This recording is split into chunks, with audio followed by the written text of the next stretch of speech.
Est-ce qu'on peut trafiquer? On peut faire dire ce qu'on veut au sondage.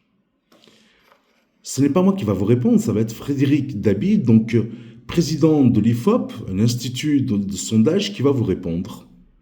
Je dirais que les sondages. Alors, les sondages, je réponds, les sondages d'opinion électoraux, je ne veux pas rentrer sur tous les sondages. Vous savez que la majeure partie de l'activité de l'IFOP, c'est des sondages marketing sur lesquels je ne travaille pas. Je dirais que les sondages d'opinion, tels qu'on le fait, ne sont pas une science, mais les fondements reposent sur une science qui est la science statistique.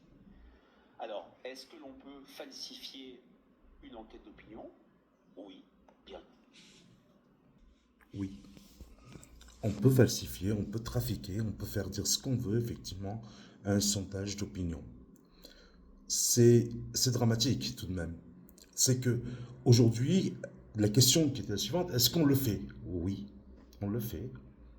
On fait dire ce qu'on veut pour pouvoir manipuler les esprits, pour pouvoir, on va dire aujourd'hui, orienter les opinions sur certains, effectivement, de dire, ben, si mon voisin pense, c'est que, bon, c'est, voilà, le voisin, on l'aime pas beaucoup, mais peut-être qu'il a raison. Ben, peut-être qu'effectivement, les faits sont vrais, parce que mais on arrive à orienter assez facilement. Et la première chose, ce sont les télés.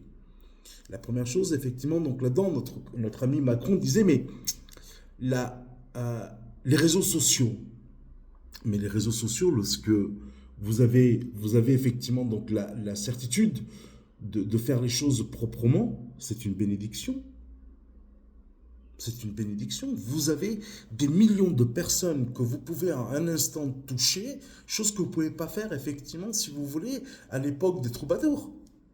Ou par courrier, ou par mail, automatisation des mails. Mais c'est une bénédiction lorsque vous êtes propre, lorsque vous êtes certain que vous ne nuisez pas à la population, aux citoyens, à l'humanité. Je crois qu'aujourd'hui, l'humain est assez intelligent de faire la séparation entre ce qu'il entend, ce qu'il voit, ce qu'il dit, et de là, sans effectivement les manipulateurs. Mais moi, j'ai envie de revenir là-dessus, de dire, mais on est, c'est le borgne qui veut être roi au pays des aveugles. Nous ne sommes pas des aveugles, nous ne sommes pas des idiots, nous ne sommes pas des moutons, nous ne sommes pas effectivement donc là-dedans des chairs à canon, nous ne sommes pas, on va dire aujourd'hui, les gens que nous allons mettre effectivement dans des trains, des femmes enceintes, des enfants, des vieux, des handicapés, pour les envoyer dans des fours. On n'est pas ça tout de même. On est des gens intelligents, alors soyons.